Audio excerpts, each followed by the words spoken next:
Bismillahirrahmanirrahim. Alhamdulillah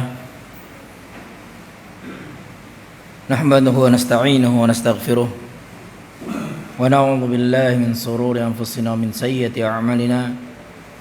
Man yahdihillahu fala mudilla lahu wa man yudlil fala hadiya lahu. Asyhadu an la ilaha illallah wa asyhadu anna Muhammadan 'abduhu wa rasuluhu la nabiyya ba'dahu. قال الله تعالى في القرآن العظيم يا أيها الذين آمنوا اتقوا الله حق تقاته ولا تموتن إلا وأنتم مسلمون. وقال أيضا يا أيها الناس اتقوا ربكم الذي خلقكم من نفس واحدة وخلق منها زوجها وبث منهما رجالا كثيرا ونساء واتقوا الله الذي تساءلون به والأرحام إن الله كان عليكم رقيبا.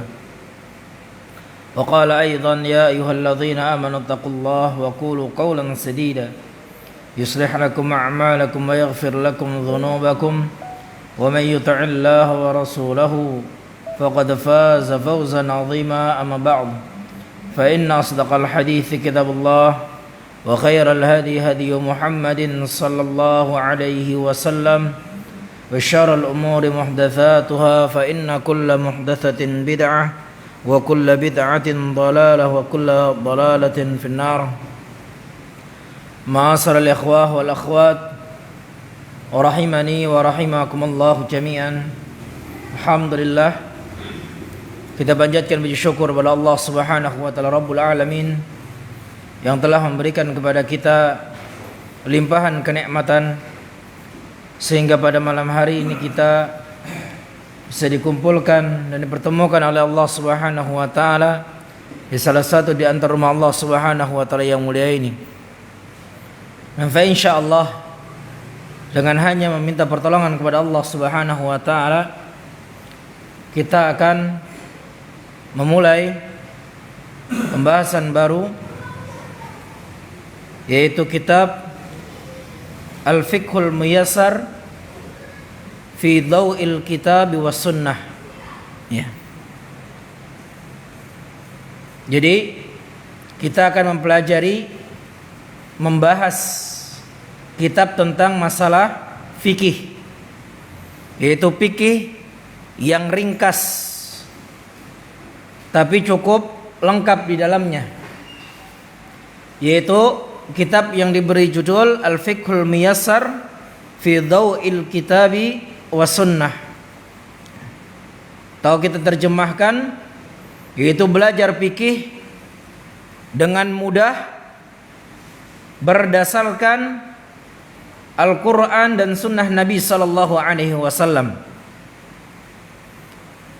Jadi buku ini disusun oleh sekelompok ulama, disusun oleh sekelompok para ulama pakar di bidang fikih,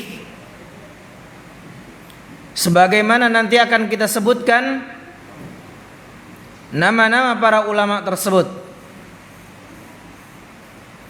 Adapun di pertemuan pertama ini kita akan membahas muqaddimah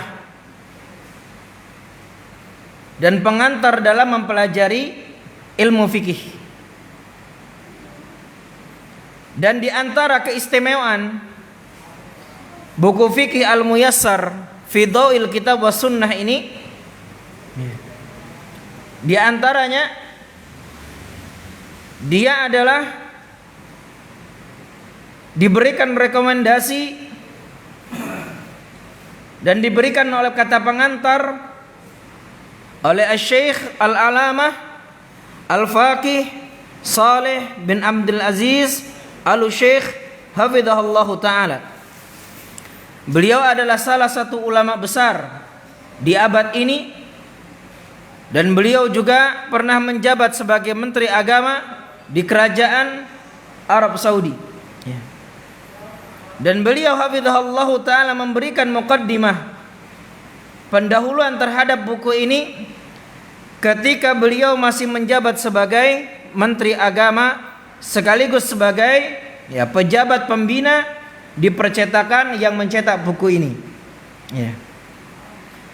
Maka insya Allah pada pertemuan kali ini kami akan meringkaskan muqaddimah yang beliau sampaikan menjadi 4 poin. Dari muqaddimah yang beliau akan sebutkan. Poin yang pertama, beliau menjelaskan tentang pentingnya belajar dan mengajarkan ilmu agama. Ini poin yang pertama, yaitu pentingnya belajar dan mengajarkan ilmu agama. Karena orang yang berilmu, orang yang mereka berilmu itu akan ditinggikan derajatnya oleh Allah Subhanahu wa taala. Sebagaimana Allah Subhanahu wa taala mengingatkan di surah Az-Zumar ayat yang ke-9. Allah Subhanahu wa taala berfirman, "Qul hal yastawi alladziina ya'lamuuna wal ladziina la ya'lamuun." Katakanlah, apakah sama antara orang-orang yang berilmu dengan orang-orang yang tidak berilmu? Maka ini adalah sebuah pertanyaan. Pertanyaan yang bukan untuk meminta jawaban, tapi sebuah pertanyaan untuk mengingkari kesamaan antara orang yang berilmu dan orang yang tidak berilmu. Jadi diingkari oleh Allah Subhanahu wa taala bahwasanya tidak sama antara orang yang berilmu dan orang-orang yang mereka tidak memiliki ilmu. Maka jelas tidak sama antara orang yang berilmu dengan orang yang tidak. Apa perbedaannya? Perbedaan yang paling mendasar, orang yang berilmu amalannya dibangun di atas dasar ilmu. Sedangkan orang yang mereka tidak berilmu, amalannya tidak dibangun di atas dasar ilmu, akan tetapi dibangun di atas dasar kebodohan dan kejahilan. Ikhlas sekalian, di dalam perkara dunia saja, kalau kita berbuat sesuatu tanpa ilmu, itu pasti akan mendatangkan musibah, pasti akan mendatangkan malapetaka. Maka terlebih lagi di dalam perkara agama. Orang yang mereka beragama, yang beribadah kepada Allah Subhanahu wa taala tanpa ilmu, maka itu hanya akan melakukan perbuatan buruk, bukan perbuatan baik, meskipun niatnya untuk beribadah kepada Allah Subhanahu wa taala. Sebagaimana berkata Syekhul Islam Ibnu Taimiyah rahimahullahu taala, kata beliau, "Man 'abadallah bijahlatin afsada aktsara mimma aslah." Barang siapa yang mereka beribadah kepada Allah Subhanahu wa taala dengan dasar kejahilan, maka dia itu lebih banyak merusak daripada melakukan perbuatan baik. Ya, mereka melakukan perbuatan buruk tatkala mereka mengamalkan satu amalan tanpa ilmu, pada hakikatnya mereka itu melakukan perkara buruk, tapi mereka menyangka mereka sedang melakukan perbuatan baik. Maka ini bahaya bagi orang yang mereka beramal tanpa ilmu.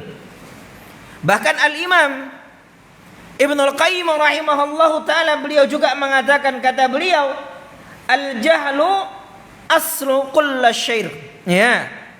Al-jahlu aslu kulli syarr. Bahwasanya kebodohan itu adalah pangkal dari segala keburukan.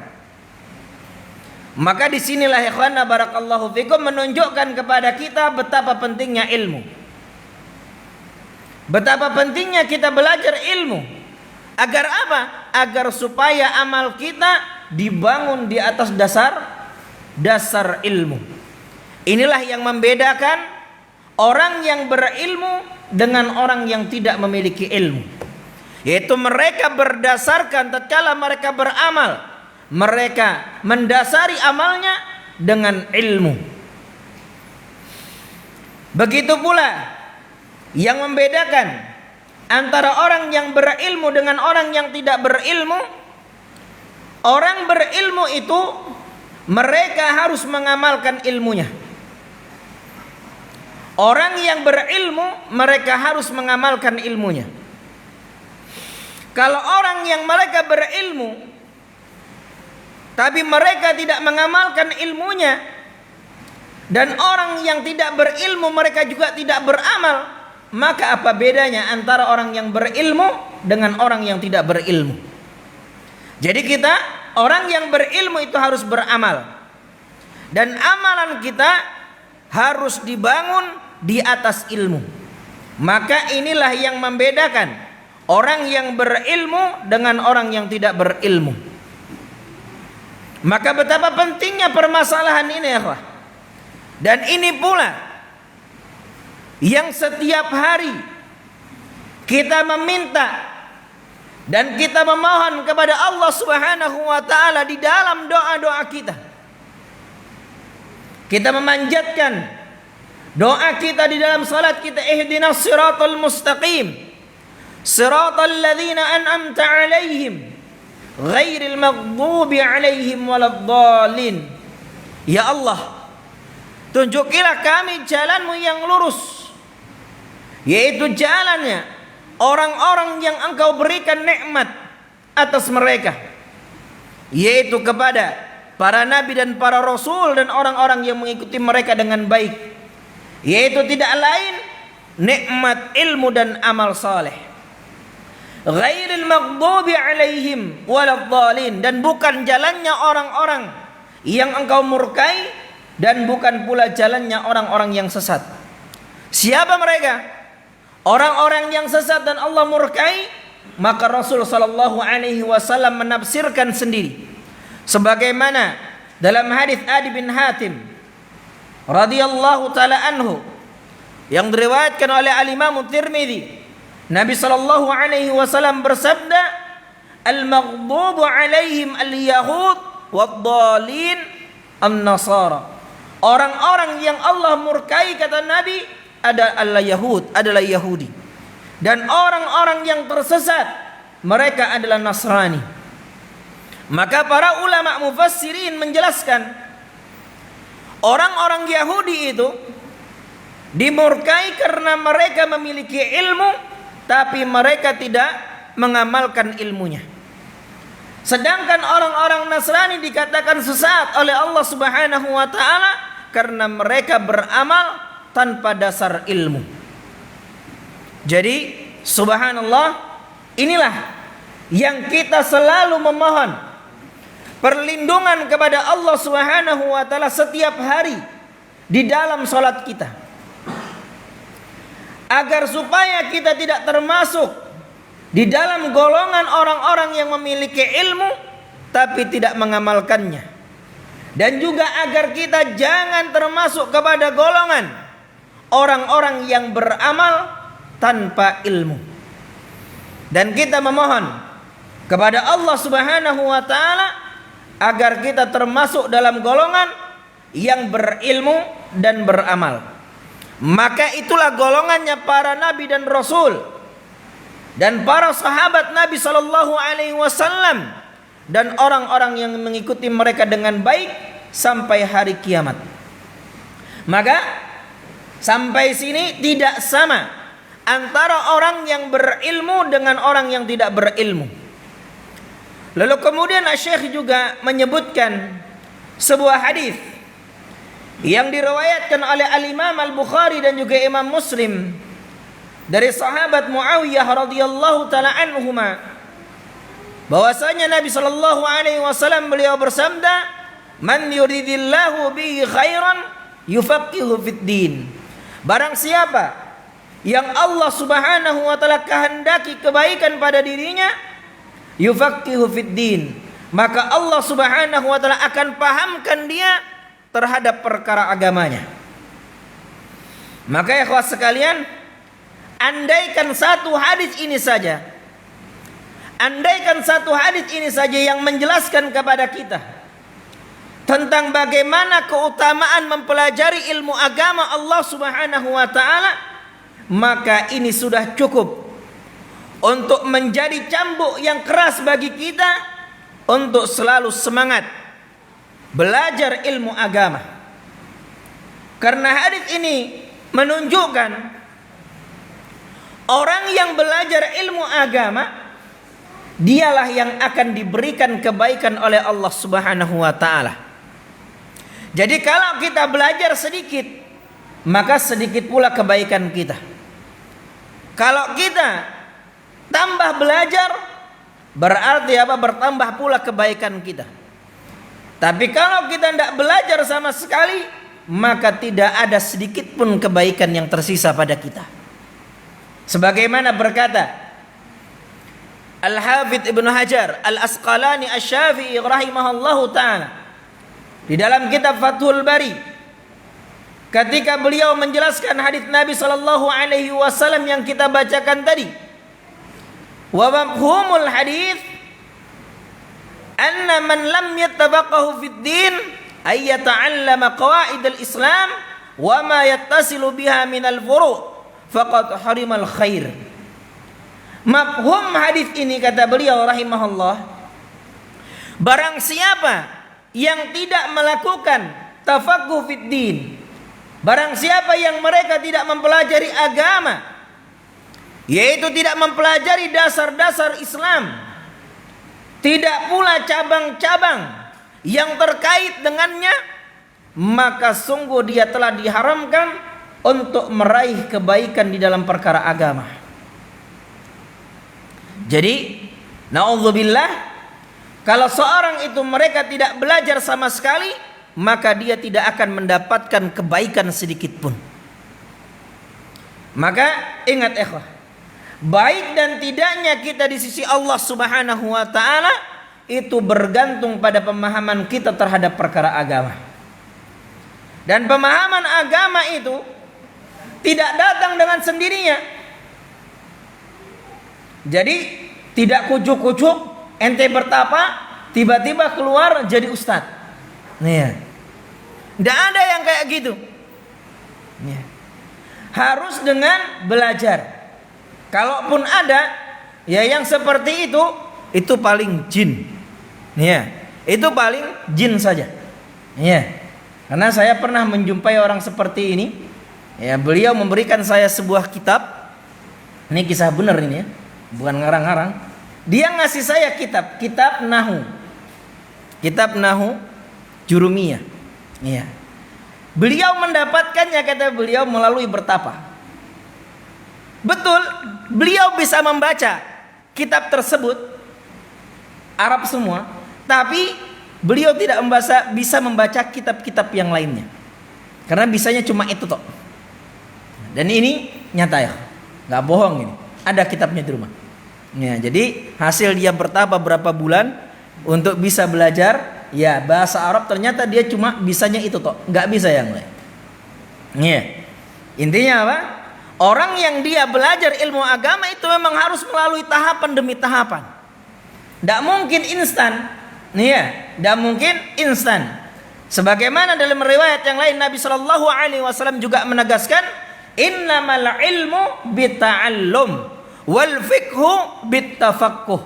Ilmu itu, kata Nabi sallallahu alaihi wasallam, hanyalah didapatkan dengan menuntut ilmu. Sedangkan pemahaman dalam agama hanyalah didapatkan dengan tafaqquh, dengan ya mempelajari agama Allah Subhanahu wa taala. Berusaha agar memahami agama. Jadi bukan datang begitu saja menjadi orang yang paham agama seketika, tapi harus dengan belajar. Ya. Harus belajar. Jadi kita harus tahu siapa guru kita. Ya, dari mana kita mengambil ilmu kita. Harus paham. Jangan mungkin apa karena bolangnya gede misalkan, jubahnya putih dan lain sebagainya udah ya dai sudah, ustaz sudah, tapi kita harus memilah-milih. Harus dipilah dan dipilih.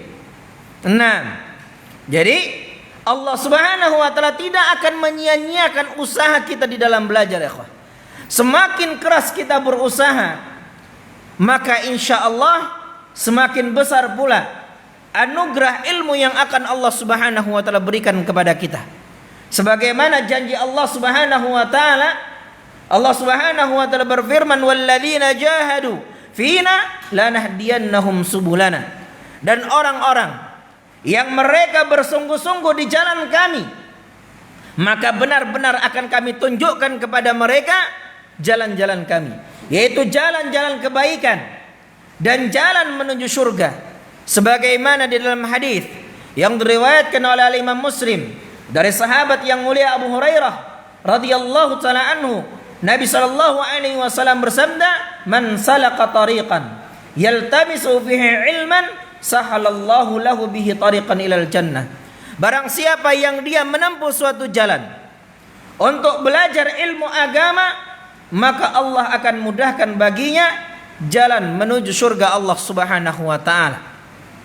Iya. Maka menuntut ilmu agama itu adalah jalan pintas menuju surga Allah Subhanahu wa taala. Maka kita jangan malas-malas untuk hadir di majelis ilmu. Jikalau kita tidak bisa hadir di majelis ilmu, sekarang alhamdulillah, ya, kemudahan yang Allah Subhanahu wa taala berikan kepada kita sangat luar biasa. Banyak asatidzah yang mereka kajian online dan lain sebagainya. Maka manfaatkan perkara tersebut dengan baik. Jangan hanya kita tahan scroll HP berjam-jam, ya kita men-scroll perkara yang tidak bermanfaat, ya paling hanya sekedar shopping atau mungkin hanya sekedar stalking, iya kan? Tidak manfaat. Tapi yang paling anfa adalah kita manfaatkan waktu kita, ya, untuk mempelajari ilmu agama Allah Subhanahu wa taala. Terlebih lagi, setelah kita belajar dan kita mengamalkan, ya, dan kita amalkan ilmu yang sudah kita pelajari, lalu kemudian kita ajarkan kepada orang lain, maka dengan itu berarti, ya, kita telah berusaha untuk menjadi pengikut Rasul sallallahu alaihi wasallam yang sejati. Ya. Kenapa? Karena Allah mengabarkan kepada kita, ya, para pengikut Nabi sallallahu alaihi wasallam adalah orang-orang yang melakukan tugas beliau, yaitu mengajarkan ilmu yang sudah dia ketahui. Sebagaimana dalam surah Yusuf ayat yang ke-108 Allah Subhanahu wa taala berfirman, "Qul hadhihi sabil ud'u ila Allahi ala basirah ana wa man ittaba'ani was subhanallah wa ma ana minal musyrikin." Katakan wahai Muhammad, inilah jalanku, yaitu aku mengajak kepada Allah, mengajarkan agama Allah, terutama ajaran tauhid dan sunnah Nabi sallallahu alaihi wasallam di atas basirah, di atas ilmu yang terang.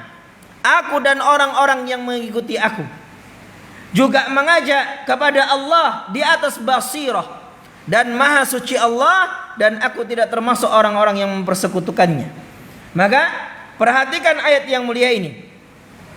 Allah Subhanahu wa taala menghabarkan kepada kita bahwa jalan yang ditempuh oleh Rasul sallallahu alaihi wasallam dan orang-orang yang mengikuti beliau adalah mengajak manusia kepada Allah Subhanahu wa taala, yaitu mengajarkan manusia, ya, ajaran yang Allah turunkan kepada Rasul sallallahu alaihi wasallam, tapi bukan sembarang pengajaran, ya, yaitu pengajaran yang dibangun di atas dua pokok. Jadi bukan sembarang ajar mengajar, ya. Baru tahu hadis misalnya satu langsung buka majelis taklim misalnya. Nah, ini tidak boleh. Yaitu kita ilmu itu harus dibangun di atas dua perkara, di atas dua pokok. Yang pertama ikhlas, dan kedua ilmu. Maka ayat yang mulia ini mengajarkan kepada kita, yaitu dua tonggak di dalam pengajaran yang dilakukan oleh Rasul sallallahu alaihi wasallam. Yang pertama itu ikhlas. Yang pertama adalah ikhlas. Ud'u ilallah. Aku mengajak kepada Allah, bukan kepada diri sendiri. bukan agar orang memuliakan kita, bukan agar kita terkenal, bukan agar kita mudah dalam urusan dunia, karena sudah apa? Ya dikenal sebagai apa? Guru agama, sudah dikenal sebagai ustadz, iya.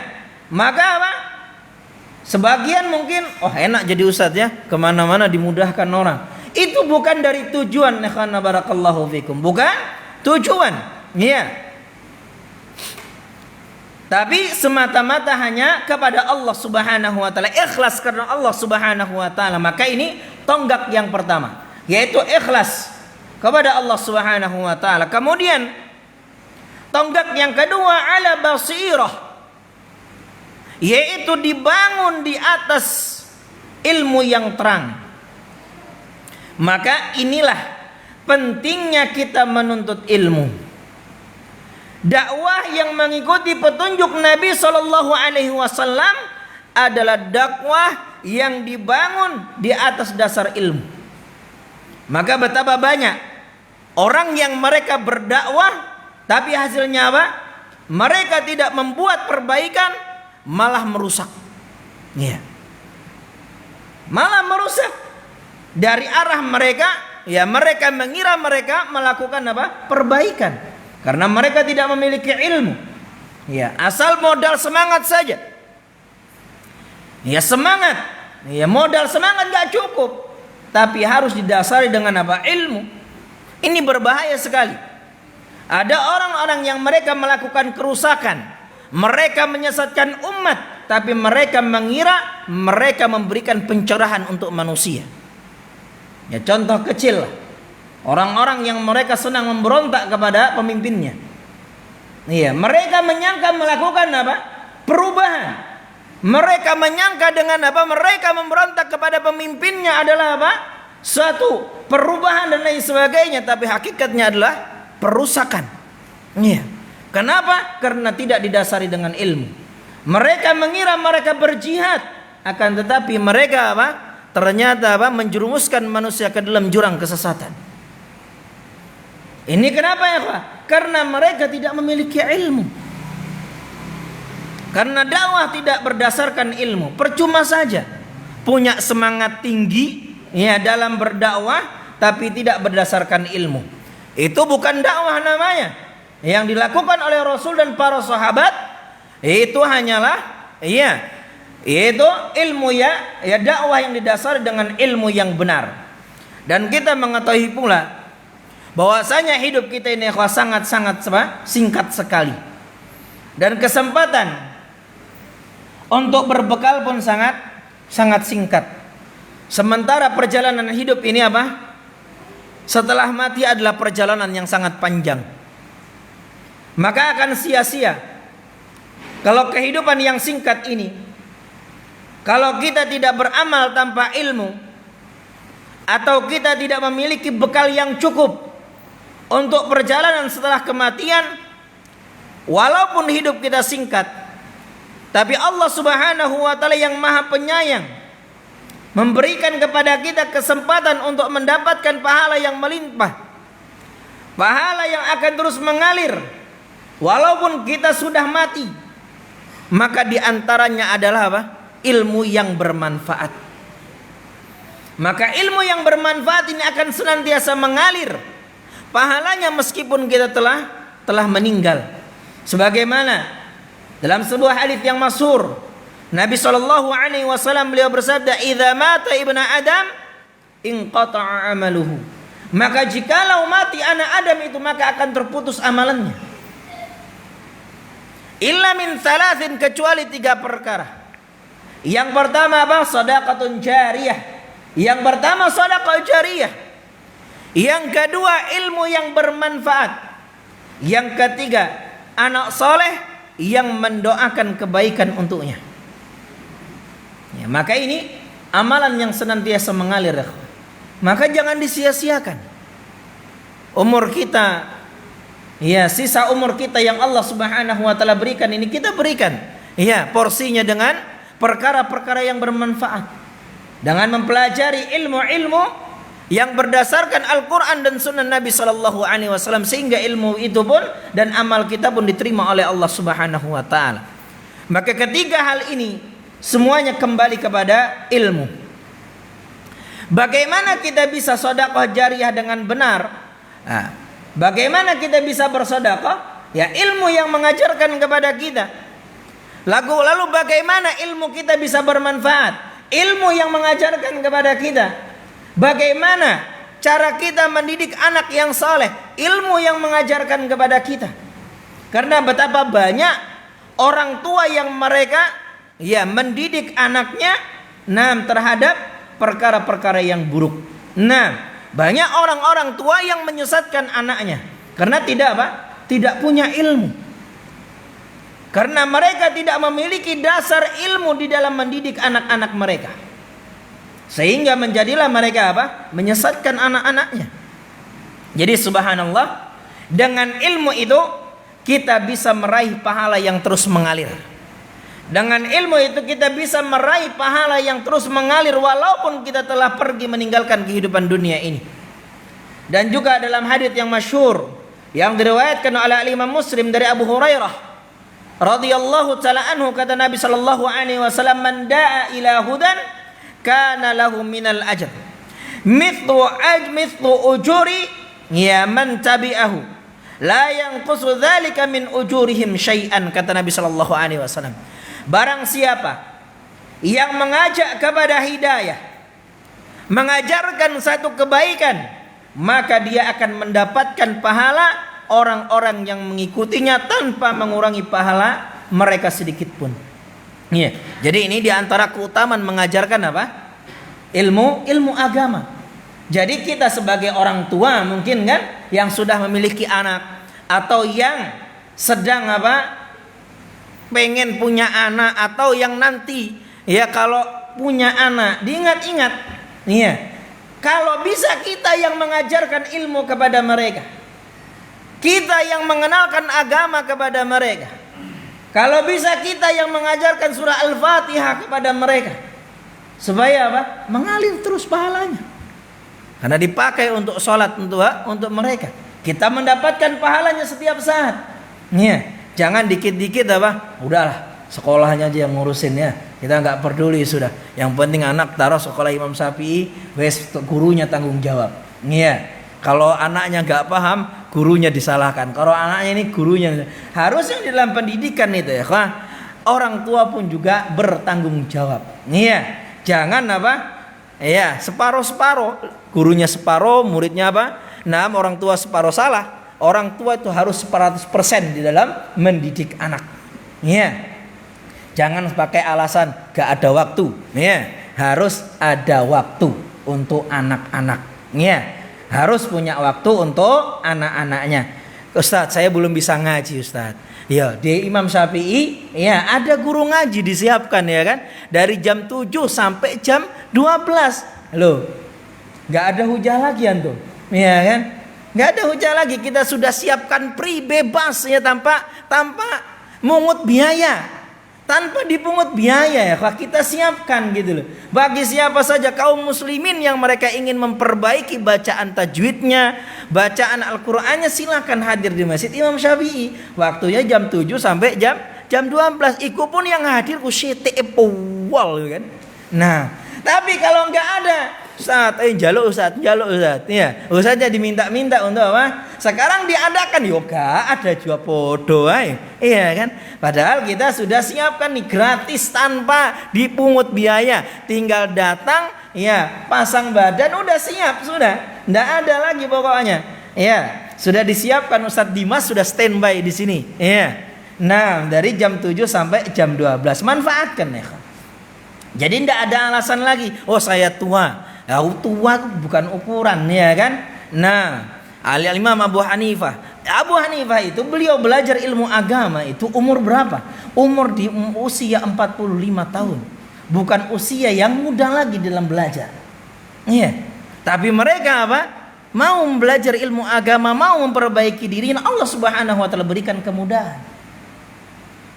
Banyak di antara para ulama yang mereka belajar ilmu agama di usia tuanya. Maka kita yang muda-muda ini manfaatkan waktu muda kita. Jangan sampai ini masa muda kita nanti ini ditanya oleh Allah Subhanahu wa taala, "Kemana engkau habiskan masa mudamu?" Iya. Jadi yang belum 40 tahun tuh belum tua ya kan? 40 nah baru tua, 50 itu baru tua kan? Jadi kalau 40 itu masih belum tergolong tua, masih muda. Iya, masih muda. Taib. Maka sampai kata Nabi Shallallahu Alaihi Wasallam dalam hadis lanjutannya juga, manda ila dolalah, barang siapa yang dia mengajak kepada kesesatan, dia berdakwah tidak berdasarkan ilmu, maka pada hakikatnya dia menyeru kepada kesesatan. Kana alaihi minal ithmi mithlu athami man tabi'ahu, la yanqusu dzalika min athamihi syai'an. Mereka maka dia akan mendapatkan dosa-dosa seperti dosa orang-orang yang mengikutinya tanpa mengurangi dosa mereka sedikit pun. Maka subhanallah, kalau misalnya nih kan di YouTube, dia punya YouTube atau punya akun Facebook yang punya followers wakehepol, lalu kemudian dia mengajarkan kesesatan, maka ketika semakin banyak orang yang mengikuti kesesatannya, maka dosanya pun akan semakin banyak. Dosanya akan semakin banyak. Jadi wasiatnya jangan kita sembarang-barangan, dikit-dikit nanti kita bikin vlog misalnya kan, padahal kita nggak punya ilmu tapi sok-sok mantep-mantep ini loh perkara agama gini padahal ente nggak punya ilmunya. Ya kalau followers ente banyak kemudian ngikuti ente, waliyadzubillah, orang itu tersesat dan antum akan senantiasa mendulang pahalanya. Mendulang dosanya. Maka ini penjelasan singkat tentang pentingnya kita belajar ilmu agama secara umum. Sudah kita bahas sebenarnya pentingnya mempelajari ilmu agama di dalam kitab Syarah Hilyah Talabul Ilmi dan ilmu fikih secara khusus dari muqaddimah Syekh Saleh Al-Syekh hafidhahullahu taala.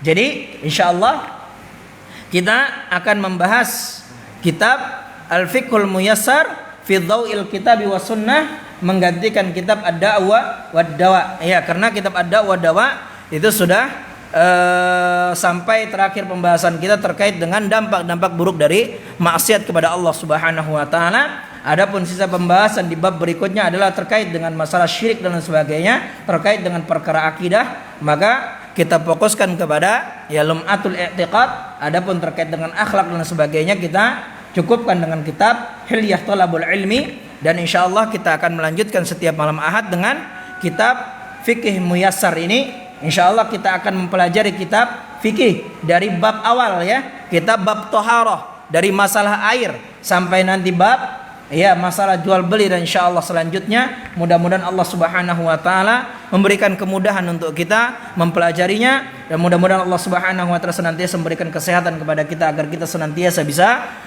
hadir di majelis ilmu, dan mudah-mudahan Allah Subhanahu wa taala memberikan pahala sebanyak-banyaknya. Wallahu taala bisawab. Kita tutup dengan doa kafaratul majlis.